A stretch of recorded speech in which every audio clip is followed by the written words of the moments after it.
नमस्कार। पीएमसी हिंदी के डॉक्टर से पूछो प्रोग्राम में मैं डॉक्टर एस रंजन आपका स्वागत करता हूं। इस प्रोग्राम में हम सीखते हैं अपने हेल्थ को हम खुद के प्रयासों से किस प्रकार बेहतर कर बना सकते हैं। मेडिटेशन और मेडिटेशन से रिलेटेड एनर्जी हीलिंग और स्पिरिचुअल हीलिंग के अलग अलग मेथड्स।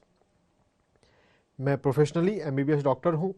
5 साल रेगुलर फिजिशियन डॉक्टर के रूप में काम करने के बाद मैं पिछले 5 साल से एनर्जी मेडिसिन पर, नाड़ी विज्ञान और चक्रों के विज्ञान पर काम कर रहा हूं।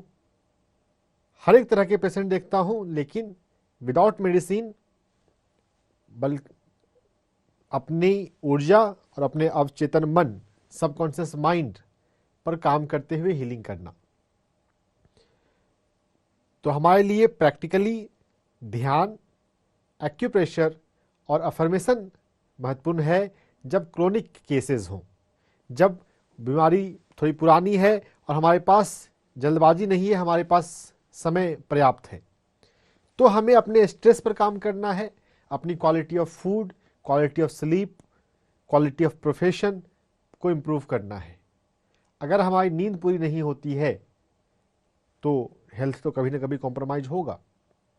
सब कुछ, हमारी लाइफ के हर एक डायमेंशन आपस में एक दूसरे से इंटरकनेक्टेड है। यह बात हमें समझनी है। हम हेल्थ को आइसोलेटेड नहीं देख सकते। हेल्थ सभी चीज़ों पर निर्भर करता है, आपके भोजन पर, आपकी नींद पर, आप कितना स्माइल करते हैं उस पर, आप कैसे सांसें लेते हैं उस पर। लेकिन आज का जो टॉपिक है वो इमरजेंसी में क्या हम एक्यूप्रेशर को, एनर्जी मेडिसिन को यूज कर सकते हैं। बहुत लोग ऐसा सोचते हैं कि अगर जब क्रोनिक केसेस हो, यानी कि जब जल्दबाजी का मामला नहीं है, तो आप एक्यूप्रेशर का थोड़ा बहुत हेल्प ले सकते हैं। लेकिन अगर आपने ठीक से समझा हो एक्यूप्रेशर को, एनर्जी मेडिसिन को, तो इमरजेंसी में भी ये बहुत अच्छा काम करता है। 80% इमरजेंसी को आप घर बैठे टैकल कर सकते हैं अगर आपके पास राइट नॉलेज है तो। राइट नॉलेज मतलब नाड़ियों का ज्ञान है तो। हमारी बॉडी में इंटरनल हमारी जो ऑर्गन्स हैं, किधर लीवर है, किधर पैंक्रियाज है, पता है, और उसकी नाड़ी कहाँ आ रही है वो पता है तो। एजुकेशन चाहिए, हमें पता होना चाहिए। पता होगा तभी हम कुछ कर सकते हैं। हेल्थ हमारी लाइफ में सबसे अधिक महत्वपूर्ण विषय है। अगर हमारा हेल्थ सही है तभी हम जिंदगी ठीक से जी सकते हैं। जब पानी नाक से ऊपर आ जाए तब अगर नींद हमारी खुलती है तो मुश्किल मामला है। हर दिन हमारे लिए हेल्थ सबसे अधिक प्रायोरिटी का सब्जेक्ट होना चाहिए। सबसे अधिक ध्यान अपने आप को स्वस्थ रखने पर दें। अपने आप को स्वस्थ रखते हुए हम अपने लाइफ में करियर और प्रोफेशन को ध्यान दें। अगर हमारा हेल्थ लास्ट होता है, जब दर्द होने लग गया, दर्द को बर्दाश्त नहीं कर सकते हैं, तब अगर आप अपने हेल्थ को केयर करना शुरू करते हैं, फिर तो हॉस्पिटल ही जाना पड़ेगा। जब इमरजेंसी आपके ऊपर आ गई है, फिर तो वही उपाय है, पहले से समय रहते हमें अपने आप को एजुकेट करना चाहिए। हमें अपने जीवन में ध्यान को अपनाना चाहिए। मेडिटेशन से आपकी लाइफ का स्ट्रेस खत्म होता है, पहले कम होता है और बाद में खत्म होता है। स्ट्रेस खत्म हो, तनाव खत्म हो, तभी स्वस्थ होने की शुरुआत होती है। हिंदी में जो शब्द है, हेल्थ का हिंदी है स्वस्थ, और स्वस्थ शब्द जो है का संधि विच्छेद अगर हम करेंगे तो आएगा स्वयं में स्थित। अगर हम अपने आप में हैं तो हम स्वस्थ हैं, और अपने आप में आने का दुनिया में एक ही तरीका है और वो है ध्यान। बिना ध्यान के आप स्वयं में नहीं आ सकते। स्वयं में आ गए तो स्वस्थ हो जाते हैं, हेल्दी हो जाते हैं। हेल्दी होने के लिए मेडिटेशन हमारा पहला होना चाहिए। हम हर दिन ध्यान में बैठे, जितनी उम्र है कम से कम उतने मिनट दिन में 2 बार हम ध्यान में बैठे, तो हम सभी कुछ ठीक कर सकते हैं। तो इमरजेंसी एक्यूप्रेशर में कोई बेहोश हो गया हो तो हम क्या करें, किसी को पेट दर्द हो रहा हो तो हम क्या करें, इन सभी को हम समझेंगे अभी। पहले हम 10 मिनट के ध्यान में चलते हैं। ध्यान हमारी समझने की क्षमता को भी बढ़ाता है। अगर हमारा मन शांत है तो ये गहराई की बातें आपको समझ में आएंगी। नहीं तो आप सुनेंगे तो, लेकिन समझना हो सकता है पूरी तरह ना हो। अगर गौर से सुनेंगे तो आज आप सीख जाएंगे कि अगर घर में कोई बेहोश हो गया तो आप क्या करें, अगर घर में किसी को उल्टी हो रही है तो आप क्या करें, अगर किसी का बीपी बढ़ गया है तो क्या करें। नॉर्मल लोग परेशान होंगे, लेकिन अगर आपके पास नॉलेज है तो आप उसको ठीक कर लेंगे। तो शुरुआत हमारे ध्यान से। ध्यान जो है वो मन को शांत और शून्य होते हुए जो विश्व ऊर्जा है उससे जुड़ने का अभ्यास है। तो दोनों हाथों को आपस में मिलाकर हम अपनी गोद में रखें, अपनी आंखों को बंद कर लें और आंखों को बंद करते हुए अपने पूरे शरीर को रिलैक्स करें।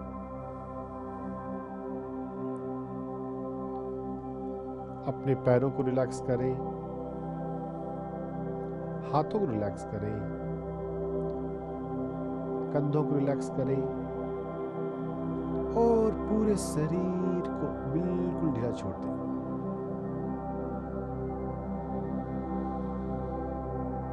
Relax, relax, relax. अगर आपके जीवन में ध्यान है तो आपके लाइफ में इमरजेंसी आने की संभावना ही कम हो जाती है।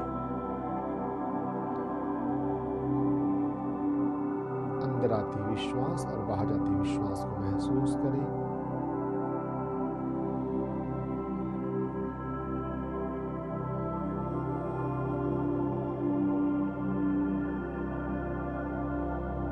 शांत हो जाए, शांत, शांत और शांत।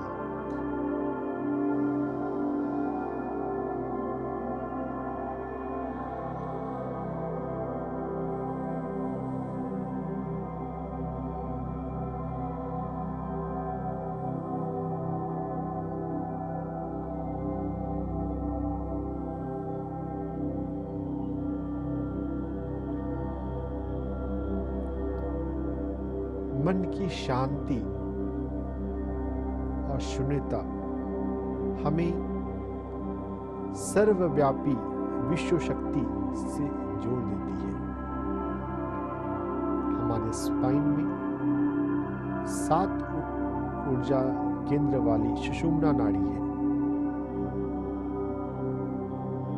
जब मन शून्य हो जाता है तो हमारे चक्रों में विश्व प्राण, महाप्राण उतरने लगता है। सांसों पर ध्यान दें और अपने भीतर ऊर्जा को बढ़ने दें, ऊर्जा को संतुलित होने दें।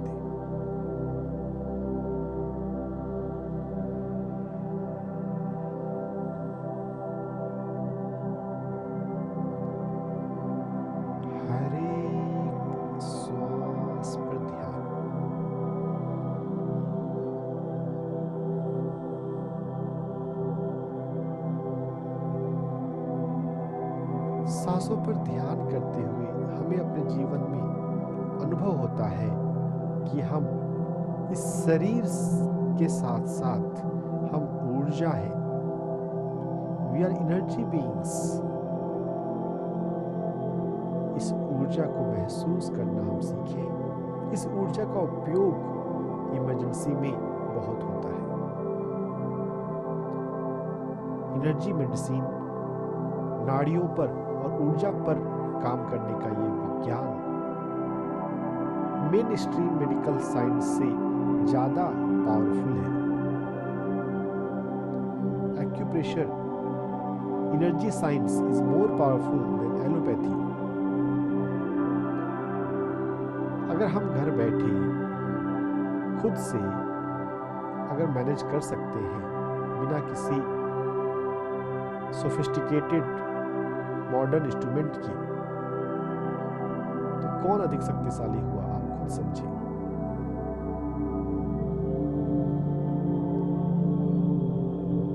लेकिन इन गहराई की बातों को समझने के लिए हमें हमें एक तैयारी चाहिए, और वो तैयारी के लिए हम सांसों पर ध्यान लगा रहे हैं, ताकि मन हमारा शांत हो जाए, शून्य हो जाए, और हम गहराई की बातों को समझ पाए।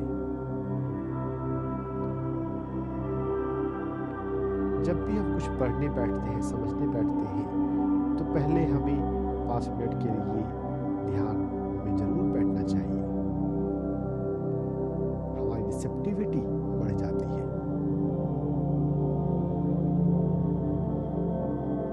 शांत, शून्य। आपके भीतर दिव्य शक्ति उतर रही है, आप महसूस भी कर सकते हैं।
होश, धैर्य, सांसों पर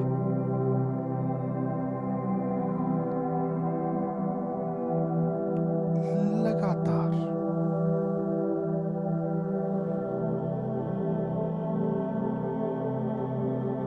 अपने मन को शांत करते जाएं, शून्य बनाते जाएं। सांसों को महसूस करते हुए शून्य हो जाना ध्यान है। ध्यान से सेल्फ हीलिंग होती है। हर बीमारी को हम ठीक कर सकते हैं खुद से। जिंदगी में हम 0 बजट हेल्थ पा सकते हैं। बिना 1 रुपया खर्च किए हम स्वयं में स्थित हो जाएं, स्वस्थ हो जाए, तंदुरुस्त हो जाए।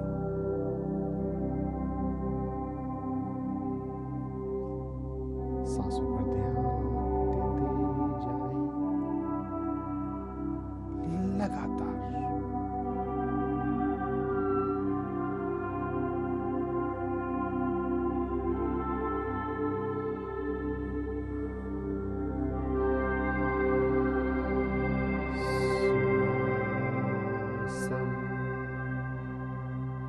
शरणं गच्छामि। हम अपने ही सांसों की शरण में जाएं। यही ध्यान शास्त्र है, ध्यान विज्ञान है, सेल्फ हीलिंग का सिद्धांत है, स्वयं से स्वयं की चिकित्सा। ध्यान अभ्यास के द्वारा।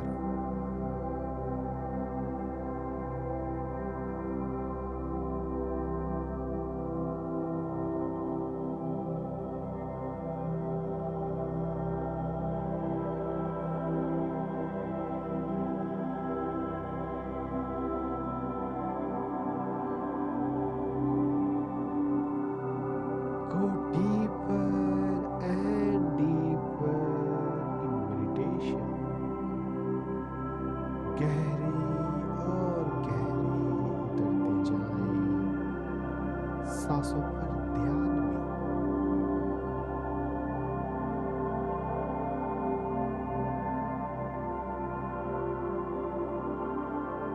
बस 2-3 मिनट और। यह ध्यान समझने के लिए है, अपने आप को तैयार करने के लिए है। प्रॉपर आपको 24 घंटे में किसी 2 समय में बैठना है। जितनी उम्र है लगभग उतने मिनट एक बार में, 2 बार में डबल हो जाए। अगर आप किसी गंभीर बीमारी से, किसी ऐसी बीमारी से गुजर रहे हैं जिसमें आपको मेडिसिन लेना पड़ता है, तो आपके जीवन में 3 घंटे का ध्यान होना चाहिए।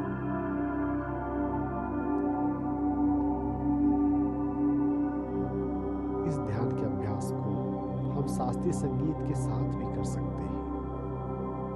तो अगर म्यूजिक का एम्बियंस हो तो ध्यान और अधिक आसान हो जाता है। सांसों पर ध्यान, लास्ट 2 मिनट।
ऐसा अभ्यास है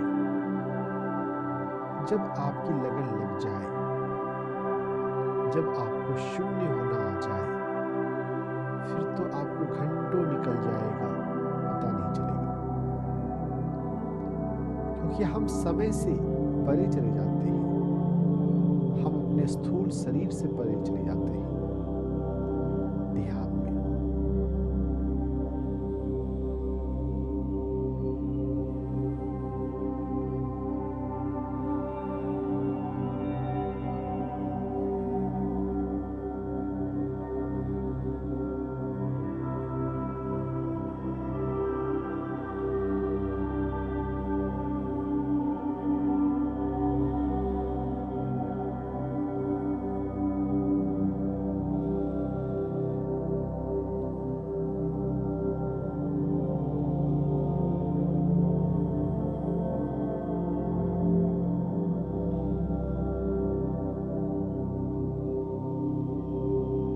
हर एक श्वास पर ध्यान। लास्ट मिनट अपने जीवन में हम ध्यान को शामिल करें। सोने से पहले, जगने के बाद, कभी भी, किसी भी समय, कहीं भी हम आंख बंद करके अपने साथ हो सकते हैं। शून्य बनाएं और विश्व शक्ति से जुड़े, अपने चक्रों को चार्ज करें। हीलिंग तो गारंटेड है। जैसे हम मोबाइल को चार्ज करते हैं, वैसे हम अपने चक्रों को चार्ज करें। क्रोनिक केसेस में सेल्फ हीलिंग के लिए चक्रों को चार्ज करना सबसे अधिक महत्वपूर्ण है।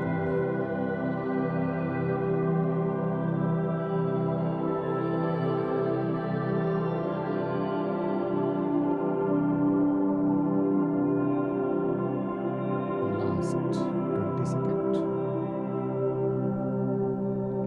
अपने चक्रों के एरियाज को महसूस करें। मूलाधार, स्वादिष्ठान, मणिपुर,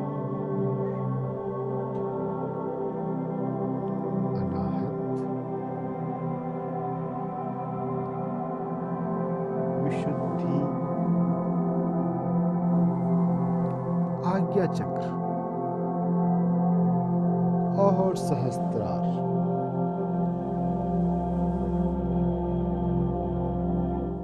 अगर हम हर रोज नियमित रूप से ध्यान साधना में बैठते हैं तो हमारे सातों चक्र चार्ज हो जाएंगे। हम डिसिप्लिन से ध्यान में बैठे। अभी हम ध्यान से बाहर आएंगे। अपने दोनों हाथों को धीरे से अपनी आंखों पर रखें। मुस्कुराते हुए, प्रभु को धन्यवाद देते हुए, थैंक यू भगवान, मेडिटेशन के एक्सपीरियंस के लिए, जीवन में ज्ञान के लिए, आनंद के लिए धन्यवाद। धीरे धीरे आप आंखें खोल लें। हम इमरजेंसी एक्यूप्रेशर को समझने में आगे बढ़ते हैं। सबसे कॉमन इमरजेंसी क्या होती है? Heart attack. किसी को हार्ट अटैक आ गया, फिर सब लोग घबरा जाते हैं, जल्दी से एम्बुलेंस बुलाओ, जल्दी से एम्बुलेंस बुलाओ। हार्ट अटैक आने पर एम्बुलेंस को आप बुलाएं, उससे ज़्यादा जरूरी है उसके जो हार्ट, रुका हुआ हार्ट है, वो चालू हो जाए। वो चालू कैसे होगा? बीपी नापने वाली मशीन बहुत घर में होती है, सुई होती है उसकी। एक नई सुई लेकर आपको अपनी छोटी उंगली के टिप्स पर, आपको स्क्रीन पे दिख रहा होगा, ये छोटी उंगली पर आपको प्रिक करके यहाँ से, जैसे शुगर की जांच करने के लिए खून निकालते हैं, आपको छोटी उंगली से खून निकालना है। कितना? 1 बूंद, कोई बहुत ज़्यादा नहीं। बस आपको उंगली ध्यान रखनी है, ये छोटी उंगली है। हार्ट की नाड़ी जो है, हृदय की नाड़ी, हार्ट मेरिडियन, वो छोटी उंगली में आता है। हार्ट किधर होता है? लेफ्ट साइड में होता है। तो लेफ्ट हैंड का करना है। आप दूसरे हैंड में भी कर सकते हैं, क्योंकि हार्ट मेरिडियन दोनों हाथों में आ रही है। 1 बूंद आप खून निकाल दें। जब यहां पर वैक्यूम बनेगा, अगर खून निकलेगा तो क्या होगा? यहां पे वैक्यूम बन जाएगा, तो अंदर की पूरी नाड़ी में ऊर्जा दौड़ पड़ेगी। हार्ट मेरिडियन एक्टिव हो जाएगा। हार्ट मेरिडियन एक्टिव हो जाएगा, चीज दौड़ने लग जाएगी। हार्ट अटैक का इफेक्ट खत्म हो जाएगा। हार्ट फिर से उसको ऊर्जा मिलने लग जाएगी। इसके बाद मुख्य है हार्ट मेरिडियन को एक्टिव करना। छोटी उंगली से, हाथ की सबसे छोटी उंगली से 1 बूंद खून निकाल देना नई सुई से। अगर इन केस अगर नई सुई नहीं हो तो आप आलपिन या किसी भी पिन का यूज कर सकते हैं। देखिए, जब हार्ट अटैक है तो उस समय जान बचाना ज़्यादा जरूरी है। अगर बॉडी मैक्सिमम इन्फेक्शन से, छोटे मोटे इन्फेक्शन से खुद ही लड़ लेता है, तो वैसे नई सुई मिल जाए ज़्यादा अच्छा है। नहीं तो कोई भी शार्प, कोई भी आलपिन भी चलेगा। अगर कुछ भी नहीं हो तो अगर जो जिस पर्सन को हार्ट अटैक आया है, अगर वो होश में है, तो खुद से भी ऐसा कर सकता है। अपनी छोटी उंगली ले और दांत में दबा के जोर से काट ले, जितना मैक्सिमम ताकत लगा के उसमें काट सकते हैं। तेज दर्द होगा, लेकिन उसी से वो नाड़ी एक्टिव हो जाएगी। किसी दूसरे को करने में थोड़ी ममता आएगी, लेकिन अगर जान बचाना है तो वो उस समय वो करना चाहिए। तो जो स्ट्रांग स्टिमुलस मिलेगा तो उससे हार्ट मेरिडियन एक्टिव हो जाएगी। पहला स्टेप ये है। दूसरा स्टेप है, जब हार्ट मेरिडियन एक्टिव हो जाए तो फिर है कि हम हार्ट मेरिडियन में कलाई के पास 4 एक्यूप्रेशर पॉइंट हैं, ST4 से लेकर ST7 तक। कोई बच्चा चौथी से 7वीं की ओर जाता है पढ़ते हुए, तो वैसे नाड़ी में भी ऊर्जा जो है नीचे से 4 नंबर से 7 नंबर की तरफ आ रही है। ये बात तो कॉमन सेंस की बात है। तो 4 नंबर से 7 नंबर की ओर मसाज करने लग जाना है। जब ST4 से ST7 की तरफ मसाज करेंगे तो हार्ट मेरिडियन और एक्टिव होगी। दोनों हाथ में करेंगे, ज़्यादा बाएं हाथ में करेंगे। सीक्वेंस इंपॉर्टेंट है, पहले ब्लीड करना है क्योंकि उससे स्टार्ट तो होना चाहिए। जब स्टार्ट हो जाएगा, जब अगर जो चलाते हैं कोई भी व्हीकल तो पहले स्टार्ट करना होता है, बाद में एक्सीलरेटर होता है। तो ये एक्सीलरेटर है ST4 टू ST7। ये मुख्य दो करने से ही पेशेंट नॉर्मल हो जाएगा हार्ट अटैक वाले केस में। और आप करना चाहें तो जहां पे हमारा हार्ट है उसके एग्जैक्ट पीछे BL15 एक्यूप्रेशर पॉइंट, UB15 भी बोलते हैं, ब्लैडर मेरिडियन का ये एक्यूप्रेशर पॉइंट है, हार्ट का बैक्सू पॉइंट। वहां पर जाकर आप थपकी दें जोर जोर से, बैठाकर, पूरी तरह बैठा के 90 डिग्री पे बैठाकर, लेटे लेटे नहीं। तो इससे हार्ट एक्टिव होगा। अगर ज्यादा वेट है तो पीछे, अगर नॉर्मल वेट है तो आगे। लेकिन गौर से रखें, ये सीक्वेंस में करना है। पहले ब्लीड करना है, फिर मसाज करना है हाथ पे और फिर पीठ पर। सीक्वेंस इंपॉर्टेंट होता है, सही सीक्वेंस में किया जाए तब प्रॉपर इफेक्ट आएगा। और मजेदार बात यह भी है कि इमरजेंसी आए, हम ऐसा लाइफ ही क्यों जिए। हम पहले से अपने लाइफ में स्ट्रेस को जीरो करके क्यों ना रखें। हम पहले से अपने जीवन में ध्यान को रखकर इस तरह से जिंदगी क्यों ना जिए कि हम बीमार ना पड़े। अगर आपके जीवन में ध्यान है, अगर आपके जीवन में सही जीवन जीने का तरीका पता है, अगर आप जजमेंट नहीं करते हैं, अगर आप कंप्लेन नहीं करते हैं, अगर आप कम बोलते हैं, अपने हेल्थ का बेसिक ध्यान रखते हैं, तो आप पाएंगे कि आपके बीमार होने का जो रेट है, महीने में एक बार बीमार पड़ते थे या 2 महीने में एक बार बीमार पड़ते थे, वो कम हो जाएगा। अब आप कम बीमार पड़ेंगे, आपकी सहनशीलता बढ़ जाएगी। छोटे मोटे चीजों से आप परेशान हो जाते थे, परेशान नहीं होंगे। आप जानेंगे तो ठीक हो ही जाएगा। कल आज मैं रात में सोऊंगा, सुबह जगूंगा, ठीक हो जाएगा। नेचर नींद में हमारी बहुत हीलिंग करता है। हम अपनी नींद को बहुत अच्छा रखें। इमरजेंसी को आने ही ना दे। आ जाए तो क्या करें, तो एक तरह से आप समझिए कि जो इमरजेंसी एक्यूप्रेशर हम सीख रहे हैं कि हम दूसरों के लिए सीख रहे हैं। खुद के लिए तो ध्यान हो, खुद के लिए तो आप पहले से अपने आप को जो छोटी छोटी माइनर चीजें हैं उसको ही पहले से ठीक करके रखें, दूर करके रखें, इग्नोर ना करें। इमरजेंसी के लिए, दूसरों के लिए आप ये बात सीख कर रखें, काम आएगा। इसके बाद हम दूसरा इमरजेंसी देखते हैं। कभी कोई बेहोश हो गया हो तो क्या करें। बेहोश हो जाने के बाद हमें पैर के तलवे में K1 एक्यूप्रेशर पॉइंट दबाना चाहिए। ज्यादातर बेहोश होने का कारण जो होता है वो लो BP होता है। भोजन नहीं किया हो, ब्रेन में ग्लूकोज की कमी हो गई हो, न्यूट्रिशन कम पहुंचा हो, लो BP हो गया हो, किसी कारण से बेहोश हो गए, तो पैर में K1, पैर के तलवे में सेंटर में, तो अपर 1/3 में K1 एक्यूप्रेशर पॉइंट है। इसका मसाज हम करें, लेकिन कौन सी तरफ, ये एक बारीक बात समझ लेनी जरूरी है। महिलाओं में बाएं तरफ करना चाहिए, अगर 50 अंडर 50 की महिला है तो। नहीं तो मेल में राइट साइड का करना है। अगर अधिक उम्र है तो फिर से वो उल्टा हो जाता है। Normal middle aged male female के हिसाब से आप समझ के रखें। फीमेल में लेफ्ट साइड, मेल में राइट साइड। हमारी दोनों किडनी एनर्जी मेडिसिन में सेम नहीं है, मेडिकल साइंस में भी वो सेम नहीं है। साइज कम ज्यादा होता है, उनका पोजीशन ऊपर नीचे होता है। हमारी बॉडी सिमेट्रिकल नहीं है। ऊपर से दिखता है कि 2 हाथ है, लेकिन भीतर से एक ही लीवर है, एक ही पैंक्रियाज है, एक ही हार्ट है। तो हम सिमेट्रिकल नहीं है।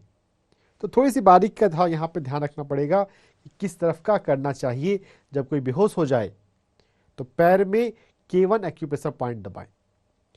कभी कभी बेहोशी हाई BP की वजह से होती है, तब नाक के नीचे एक पॉइंट होता है GV26, गॉर्निंग वेसल 26। नाम आपको याद रहे ना रहे, आप लोकेशन याद रखिए। अगर किसी को हाई बीपी से बेहोशी हुई है तो इस पॉइंट को आपको सिडेट करना है। सिडेट करने के लिए आपको लगातार दबा कर रखना है। एक्यूप्रेशर में दो बातें हैं, टोन करना, मसाज करने से एनर्जी बढ़ती है, और लगातार दबा के रखने से इस पॉइंट की जो एनर्जी है वो कम होती है। हमारे शरीर में हर जगह पे एक जैसी एनर्जी नहीं है। पार्लियामेंट में हर मिनिस्टर एक लेवल पे नहीं है।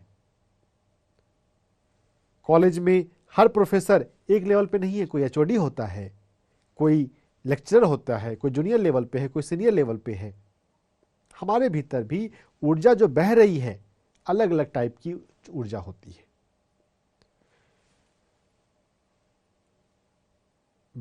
बेहोश होने पर हमें केवन दबाना चाहिए, ज़्यादा केवन ही काम आएगा, और हम GV26 को दबा सकते हैं। GV26 जो है, अगर कभी दौरा आया हो, सीजर होता है ना, झटके आते हैं, मुंह से कभी कभी झाग भी आती है, उसमें भी लोग बहुत घबरा जाते हैं। नाक के नीचे GV26 एक्यूप्रेशर पॉइंट को दबाना चाहिए। तो ये GV26 एपिलेप्सी में इमरजेंसी में भी ट्रीटमेंट है और रेगुलर रूप से भी ट्रीटमेंट है। इमरजेंसी में तो ये दौरा को बंद कर देता है, और नॉर्मल केस में, मतलब जो क्रोनिक पेशेंट हो सीजर के, उसमें भी दिन में 3 बार इसको अगर 1-1 मिनट के लिए सेडेट करते रहें तो इससे सीजर दोबारा नहीं आती, आने की फ्रीक्वेंसी कम हो जाती है। उसके अलावा हमारे जीवन में ध्यान होना चाहिए, सही भोजन, मिलेट्स होना चाहिए। केवन एक्यूप्रेशर पॉइंट जो है वो और भी कई सारे कंडीशन में काम आता है। एक इमरजेंसी कंडीशन है, बहुत सारे सीनियर सिटीजन में, ओल्ड लोगों में ऐसा होता है, कभी कभी होता है पेशाब रुक जाता है, पेशाब नहीं आती है। कोई प्रोस्टेट पेशेंट में भी कभी कभी ऐसा हो जाता है। तो उस समय भी केवन एक्यूप्रेशर पॉइंट दाहिने पैर में, मेल में दाहिने पैर में, मेल में ही ये तकलीफ ज़्यादा होती है, राइट पैर में केवन एक्यूप्रेशर पॉइंट को दबाना चाहिए, टोन करना चाहिए। दबाना छोड़ना, दबाना छोड़ना। मसाज का मतलब जनरली, मतलब ज़्यादातर यही लोग जानते हैं, मसाज करना, दबाना छोड़ना, दबाना छोड़ना, उससे ये टोन होता है, वहाँ की चीज जो है, ऊर्जा जो है वो बढ़ती है। तो हार्ट अटैक में क्या करना है वो आपने सीख लिया, बेहोश कोई हो जाए तब क्या करना है वो आपने सीख लिया, दौरे आए तब क्या करना है वो सीख लिया। अब हम समझते हैं, अगर कभी किसी को पेट दर्द हो या वोमिटिंग हो। जब मैं इमरजेंसी में डिपार्टमेंट में काम करता था, दिल्ली के कई अस्पतालों में मैंने काम किया है इमरजेंसी डिपार्टमेंट में, तो जो इमरजेंसी पेशेंट आते हैं उसमें से बहुत सारे पेशेंट ऐसे होते हैं जिनको पेट दर्द और वोमिटिंग के भी होते हैं, ये भी एक इमरजेंसी है। लेकिन हमें यह समझना चाहिए इमरजेंसी लाइफ में आई क्यों।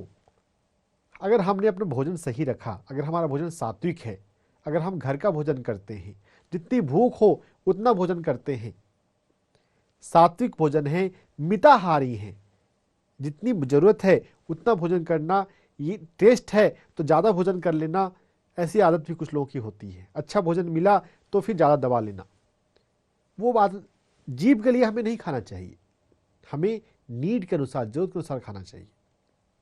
तो जीवन में इमरजेंसी सिचुएशन आएगी ही नहीं अगर आप जितनी भूख है उतना ही भोजन करते हैं। तो टेस्ट के अनुसार नहीं खाते, जरूरत के अनुसार खाते हैं, अपने शरीर की सुनते हुए खाते हैं। जब भी भोजन करें पहले आंख बंद करके कुछ मिनट के लिए, कुछ सेकंड के लिए सुने अपने शरीर की, कितनी मेरी जरूरत है। इमरजेंसी में हो जाए तो हमें क्या करना है, जब कभी किसी को उल्टी हो रही हो तो हाथ में ये एक्यूप्रेशर पॉइंट है PC6। ये PC6 एक्यूप्रेशर पॉइंट बहुत यूजफुल पॉइंट है, दर्जनों बीमारियों में काम आता है। हमारे हाथ में कलाई में अंदर की तरफ सेंटर में, चौड़ाई से सेंटर और लंबाई से कलाई के से 3 अंगुल के डिस्टेंस पर ये PC6 एक्यूप्रेशर पॉइंट है। इस पॉइंट को हमें समझ लेने के बाद इसको अंगूठे से धीरे धीरे 3 से 5 सेकंड का दबाव देते हुए दबाना और फिर छोड़ना, दबाना और छोड़ना, इस तरह से टोन करना है, मसाज करना है दोनों हाथों में। जब किसी को उल्टी हो रही हो या उल्टी का मन हो रहा हो, नौजिया, बहुत बार ट्रैवल सिकनेस में कुछ कुछ लोगों को होता है, तो इस PC6 एक्यूप्रेशर पॉइंट को अगर आप आराम से करेंगे, प्यार से करेंगे, तो इससे बहुत अच्छे रिजल्ट्स आते हैं। जो वोमिटिंग की मेडिसिन है उससे ज़्यादा इफेक्टिव PC6 एक्यूप्रेशर पॉइंट है जब उल्टी हो रही हो किसी को तो। और जब भी पेट की कोई तकलीफ हो तो हमें अपने नाभि को बैलेंस करना वो बहुत इंपॉर्टेंट है। नाभि क्या होती है, बहुत सारे योगा वाले जानते हैं इस बात को कि हमारी पेट में सेंटर में जो हमारे अम्बिलिकस है वहाँ पर आप फिंगर रखेंगे तो वहाँ पे आपको पल्सेशन फील होगा। वो पल्सेशन सेंटर में ही फील होना चाहिए। जिन किसी को पेट की कोई तकलीफ होती है वो लेफ्ट राइट ऊपर नीचे हो जाती है तो फिर वो दर्द बनने लगता है और दूसरी तकलीफें शुरू हो जाती हैं। कॉन्स्टिपेशन होता है, वोमिटिंग होती है, नाभि के इम्बैलेंस होने से भी बहुत सारी ये तकलीफें होती हैं। हम समझते हुए उसको ठीक करें।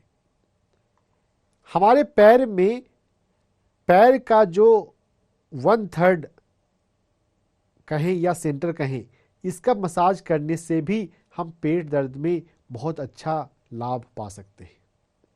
ये रिफ्लेक्सोलॉजी के अंदर आता है। एक्यूप्रेशर एक बहुत बड़ा साइंस है, उसके अंदर सुजोक है, उसके अंदर रिफ्लेक्सोलॉजी है और उसके अंदर मेरिडियन का विज्ञान है। मेन है मेरिडियन साइंस। यहाँ पर आप अधिक मेरिडियन साइंस का ही जिक्र सुनते होंगे, लेकिन कहीं कहीं पर हम सुजोक और रिफ्लेक्सोलॉजी को भी समझते हैं। तो हमारा जो शरीर है उसको 3 हिस्सों में बांटे। अपर पार्ट ऑफ द बॉडी, हमारी जो डायफ्राम है, डायफ्राम क्या है, छाती और पेट को अलग करता है।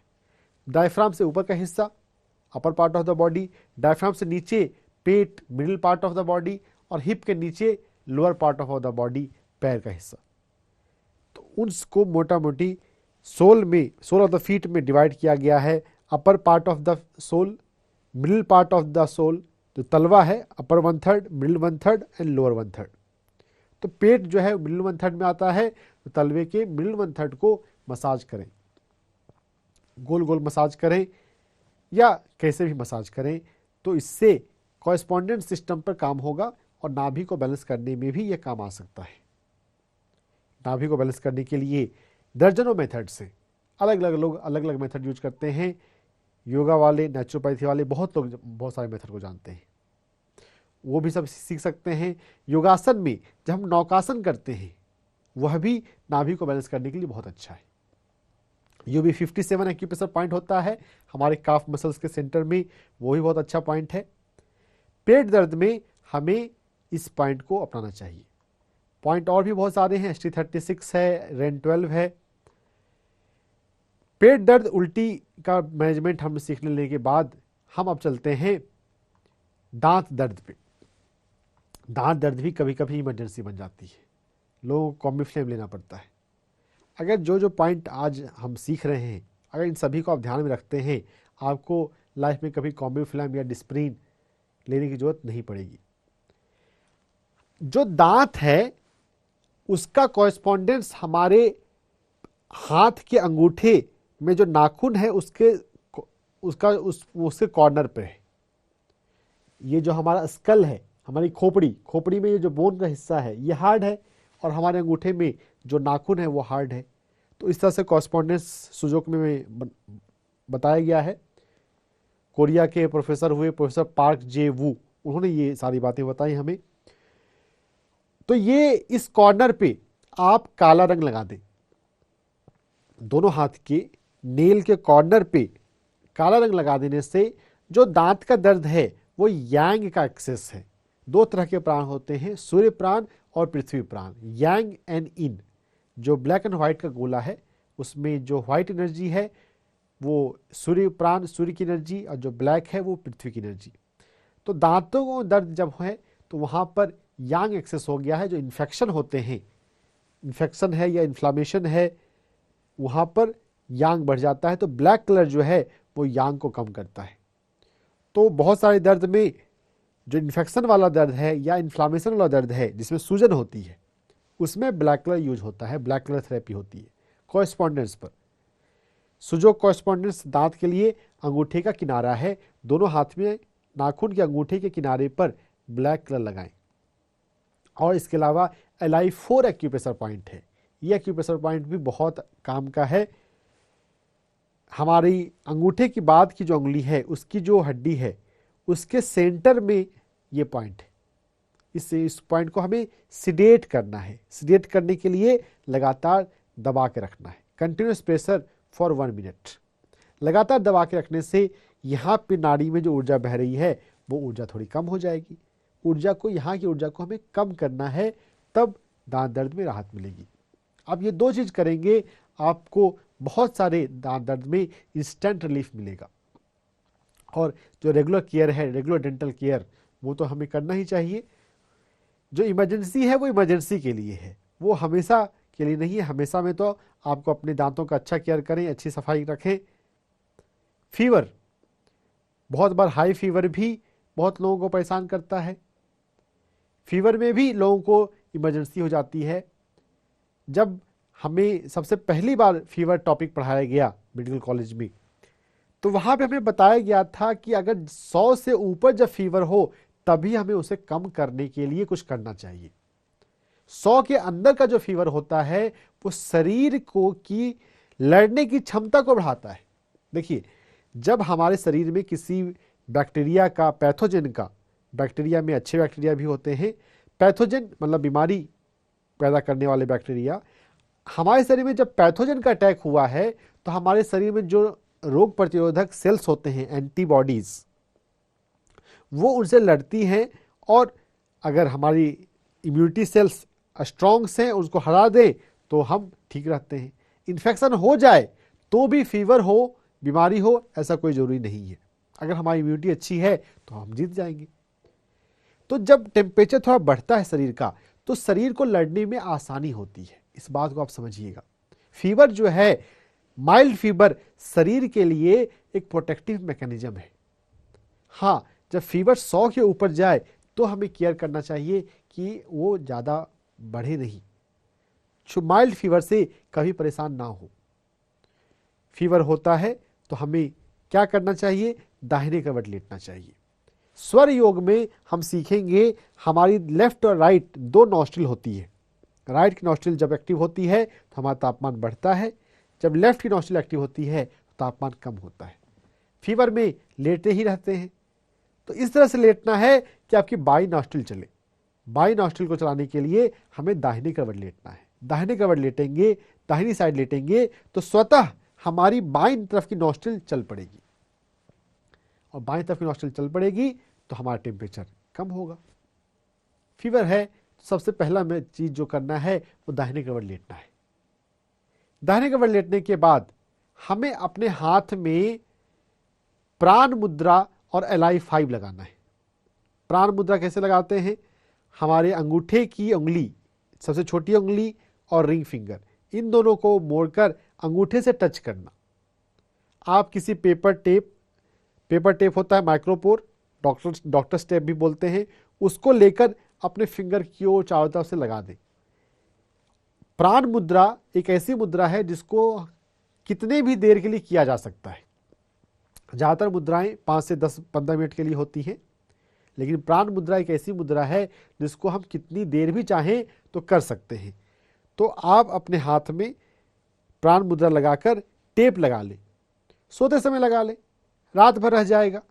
अगर रात में करवट बदलने में या किसी कारण से छूट जाए तो कोई बात नहीं, पूरी रात रह जाए तो भी अच्छा है। आप टेप लगाते समय ज़्यादा टाइट ना लगाएं। टाइट लगाएंगे तो आपको दर्द होने लग जाएगा। बस इतना लगाएं कि बस उंगली रुक जाए, उतना ही जोर से लगाना है। एक हाथ में लगाइए या दोनों हाथ में लगा लीजिए। दोनों हाथ में भी लगा सकते हैं, किसी एक हाथ में भी लगा सकते हैं। प्राण मुद्रा, दाहिनी करवट में लेटना, प्राण मुद्रा के बाद तीसरा सबसे महत्वपूर्ण जो चीज है एनर्जी मेडिसिन में, हमारी LI meridian. LI stands for large intestine meridian.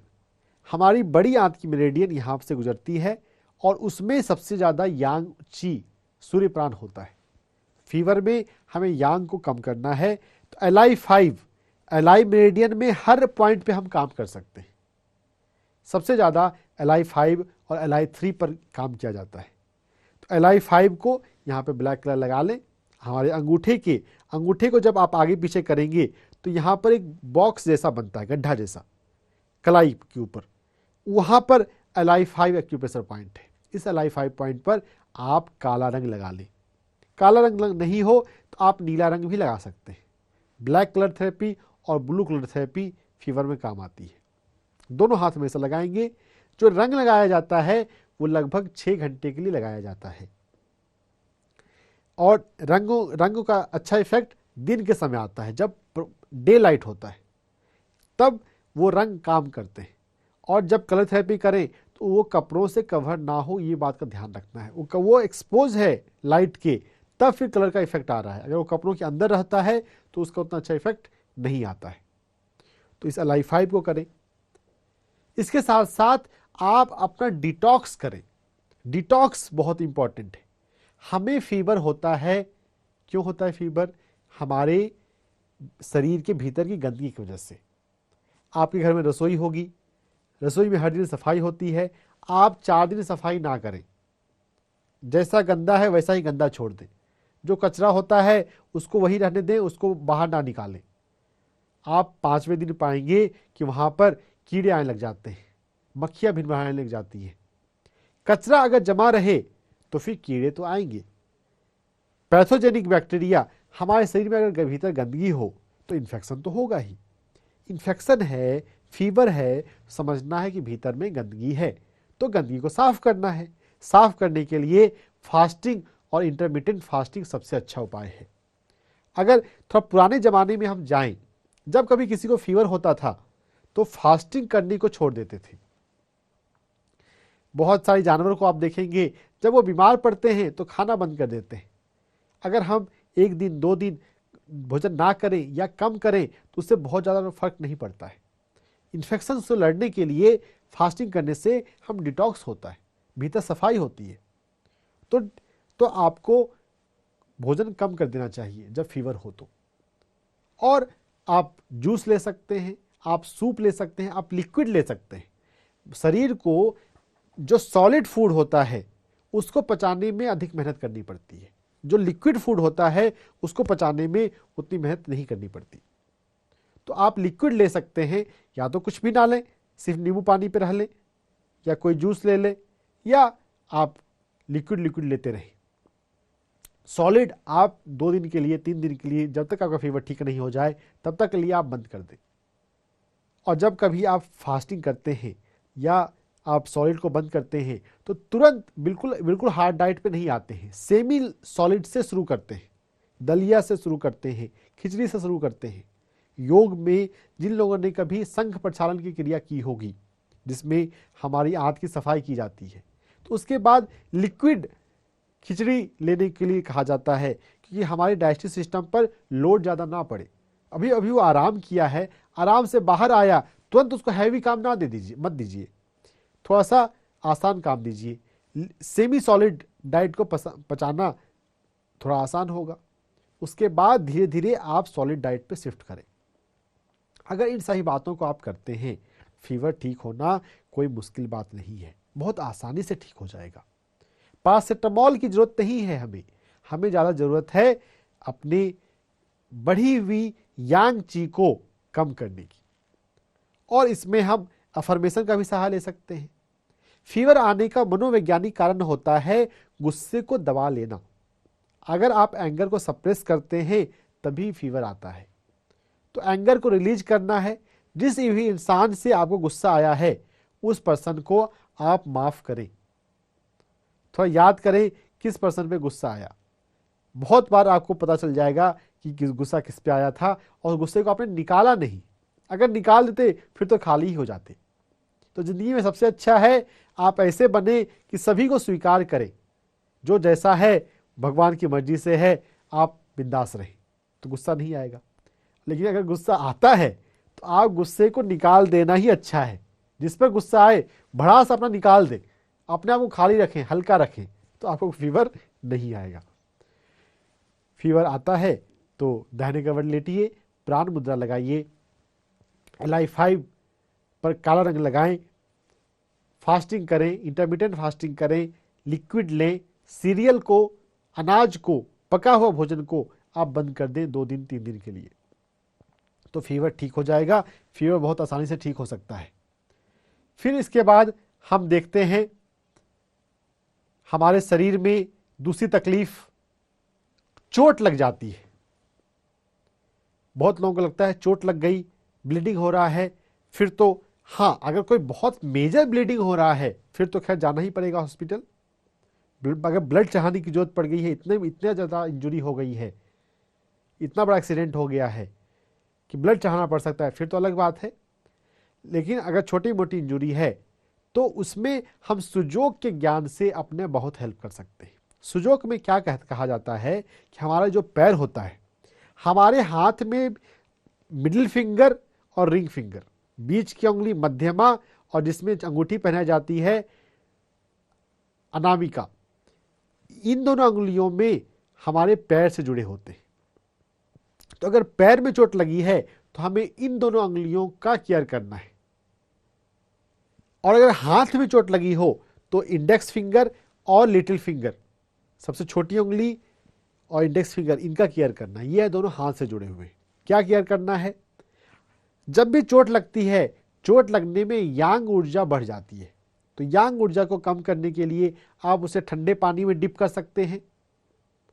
जहां चोट लगी है वहां नहीं, हाथों को। पैर की में चोट लगी है तो हमारे मिडिल फिंगर और रिंग फिंगर को, हाथ में चोट लगी है तो इन दोनों में। इजी के लिए, आसान बनाने के लिए आप कोहनी तक भी ठंडे पानी में, बर्फ वाला पानी हो या ठंडा पानी हो, उसमें डिप कर सकते हैं। उसमें आप रखिए 5 मिनट, फिर बाहर निकालिए, एयर ड्राई होने दीजिए। आप कपड़े से ना पोंछें, बस उसको एयर ड्राई होने दें। जब एयर ड्राई हो जाए फिर से आप बर्फ वाले पानी में डालें। ऐसा आप करेंगे 15 मिनट से आधे घंटे, चोट का दर्द आप पाएंगे कि बहुत कम हो जाता है। करके देखिएगा। तो चोट के दर्द में ना अपोजिट साइड में करना चाहिए तो ज्यादा अच्छा, या तो दोनों हाथ में कर लें या अपोजिट साइड में करें। मान लीजिए बाएं पैर में चोट लगी है तो दाहिने हाथ में करना है, दाहिने पैर में चोट लगी है तो बाएं हाथ में करना है। ब्लीडिंग हो रही हो तो उस केस में भी यह चीज बहुत काम आती है। या फिर ऐसा भी कर सकते हैं कि बर्फ के टुकड़े को रुमाल में लपेटकर उस बर्फ के टुकड़े को आप लगा सकते हैं फिंगर्स पे, तो उससे चोट में आराम मिलती है। जब आप बर्फ का या बर्फ के पानी का प्रयोग थोड़ा कर लिए हो तो वो बाद में फिर उसको एयर ड्राई होने के बाद आप जो कॉरेस्पॉन्डेंस है वहां पर ब्लैक कलर लगा सकते हैं, काला रंग। मान लीजिए घुटने में चोट लगी, बाएं घुटने में चोट लगी, आप दाहिने हाथ में मिडिल फिंगर और रिंग फिंगर, ये दोनों पैर है और इसमें घुटना का ज्वाइंट, ये ज्वाइंट होगा हमारी मेन बॉडी के बाद का ज्वाइंट। तो आप इस पे चारों तरफ से काला रंग लगा दें। पहले ठंडे पानी के प्रयोग से उसका दर्द थोड़ा कम कर लें और उसके बाद आप यहाँ पे चारों तरफ से काला रंग लगा दें। जो चोट का इफेक्ट है वो बहुत इजी वे में आप मैनेज कर लेंगे। अगर कोई फ्रैक्चर नहीं हो गया है, अब फ्रैक्चर हो गया है फिर तो अलग मामला है, फिर तो प्लास्टर लगाना पड़ सकता है। लेकिन अगर फ्रैक्चर नहीं हुआ है तो मैक्सिमम इंजरी को आप ऐसा चोट जिसमें फ्रैक्चर नहीं हुआ है, ऐसा चोट जिसमें इतनी ब्लीडिंग नहीं हुई कि ब्लड चढ़ाने की जरूरत है, उसको आप मैनेज कर सकते हैं। थोड़ा कॉमन सेंस लगाने की जरूरत है कि आप कितना कर सकते हैं और कितने में आपको जब बजाने की जरूरत पड़ेगी। तो चोट लगने के दर्द में आप इसका ऐसा प्रयोग कर सकते हैं। चोट लगने पर ब्लीडिंग हो रही हो वहां पे भी यही चीज काम आएगी। ब्लीडिंग हो रही हो तो कॉरेस्पॉन्डेंस को हम अगर बंद कर दें, मान लीजिए लेफ्ट पैर में अगर ब्लीडिंग हो रही है, कोई मेजर इंजरी हुई है, तो पैर के का जो बेस है कॉरेस्पॉन्डेंस में, वहां पे अगर हम रबर का बैंड लगा दें तो फिंगर में ब्लड जाना बंद हो जाएगा, कम हो जाएगा। तो जब कॉरेस्पॉन्डेंस है फिंगर जाना, ब्लड कम होगा, तो इधर भी जहां पे चोट लगी है वहां भी ब्लड जाना, बहना कम हो जाएगा। सुजोग को ठीक से समझा जाए तो इसके भी बहुत अच्छे इम्प्लीकेशन हैं। धैर्य रखते हुए इन बातों को समझना चाहिए और अप्लाई करना चाहिए। चोट का दर्द को मैनेज करने के बाद हम एक केस समझ लेते हैं। कभी पीरियड में ज़्यादा ब्लड जा रहा हो तो बहुत सारी महिलाओं को यह तकलीफ हो जाती है, और अगर ये हर महीने हो तो इसके कारण भी हीमोग्लोबिन कम हो जाता है। भारत देश में बहुत सारी लड़कियों की, महिलाओं के जो हीमोग्लोबिन है वो कम होता है, और उसका एक कारण है एक्सेसिव ब्लीडिंग। तो पीरियड के समय अगर ज़्यादा ब्लड जा रहा हो तो SP1 एक्यूप्रेशर पॉइंट जो पैर में नाखून के पास है उसको हमें सिडेट करना है।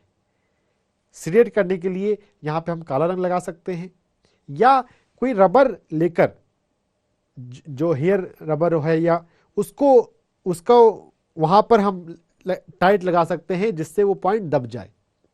तो जो रबर है वो हम थोड़ी देर लगा पाएंगे, कुछ मिनटों के लिए, उसके बाद वो रबर हटा लें तो वहाँ पर काला रंग लगा दें। SP1 एक्यूप्रेशर पॉइंट अगर दोनों पैर में सिडेट करते हैं तो एक्सेसिव ब्लीडिंग में ये जबरदस्त काम करता है। घर बैठे आप मैनेज कर सकते हैं, नॉलेज है तो। ये सभी नाड़ियों का विज्ञान है, एनर्जी मेडिसिन है तो ये सभी भी हजारों साल पुराना, लेकिन इन सभी का एक्टिव प्रमोशन नहीं होता। हम समझदार बने और खुद से हम जाकर सीखें, जो सीखा है उसको यूज करें। ये सभी वीडियो आपको YouTube पे मिल जाएंगे, उसको दोबारा देखें, उसको लिख कर रखें, समय पर यह काम आएगा। हाई BP यह भी एक इमरजेंसी होती है। कभी कभी ज़्यादा BP की वजह से स्ट्रोक आ जाता है, पैरालिसिस, ब्रेन अटैक। एक होता है हार्ट अटैक, एक होता है ब्रेन अटैक, यानी कि पैरालिसिस हो गया, हाई BP से होता है। तो अगर गर्मी का दिन है तो बर्फ के टुकड़े को डायरेक्ट या किसी रुमाल में लेकर रखकर गर्दन पे लगा सकते हैं। हमारे पूरे शरीर में स्पाइन में सबसे ज़्यादा यांग एनर्जी होती है, गर्दन के पास, पूरे स्पाइन में भी। तो गर्दन के पास तो हम बहुत आराम से हम बर्फ के टुकड़े को ऊपर से नीचे तक धीरे धीरे ससार सकते हैं। हमारा जो नेक है, गर्दन, उसका कॉरेस्पॉन्डेंस हमारा अंगूठा है। अंगूठे को आप ठंडे पानी में डिप कर सकते हैं या बर्फ के टुकड़े को यहां पर लगा सकते हैं। पहले आप 10 मिनट बर्फ के टुकड़े को लगाएं, फिर एयर ड्राई करने के बाद, मतलब हवा से सूखने दें, उसके बाद आप दोनों हाथ में नाखून के नीचे यहां पर काला रंग लगा दें। काला रंग लगा लेने से यांगची कम होने लग जाएगी दोनों हाथों में और BP कंट्रोल हो जाएगा। ये इमरजेंसी मेजर है। रेगुलर लेवल पे आपको जीवन में योग निद्रा अपनाना है, ध्यान को अपनाना है, तो BP की गोली बंद हो जाएगी। कोई भी BP है, अगर 3 महीने ठीक से योग निद्रा और ध्यान करते हैं तो BP की गोली बंद हो सकती है। डेली योग निद्रा करना होगा। इन सभी इमरजेंसी पॉइंट को अगर हम लाइफ में अपनाते हैं, बताइए कौन सी इमरजेंसी बच गई जिसके लिए आपको हॉस्पिटल जाने की जरूरत है। और भी अगर कोई बच गई है जो कवर नहीं हुआ है, उसके लिए भी हमारे पास एक्यूप्रेशर पॉइंट्स हैं, हमारे पास एनर्जी मेडिसिन में सीक्रेट हैं, लेकिन उनको समझना होगा, सीखना होगा। जो पॉइंट यहाँ पर कवर नहीं हुए हैं, वैसा कोई अगर आप जानना चाहते हैं तो उसके लिए आप सवाल हमारे व्हाट्सएप पर भेज सकते हैं। इनको अपने जीवन में हम यूज करें, अपने आप को एम्पावर करें और स्वस्थ जिंदगी, मस्त जिंदगी जिए। डर कर जिंदगी ना जिए, बीमार रहते हुए ना जिए। आपका हेल्थ आपके हाथ में है। स्वस्थ जीने के लिए हमारे प्रोग्राम पे जुड़ते रहें। हर सोमवार और शुक्रवार सीखें, दूसरों को बताएं। मस्त रहें, स्वस्थ रहें। नमस्कार।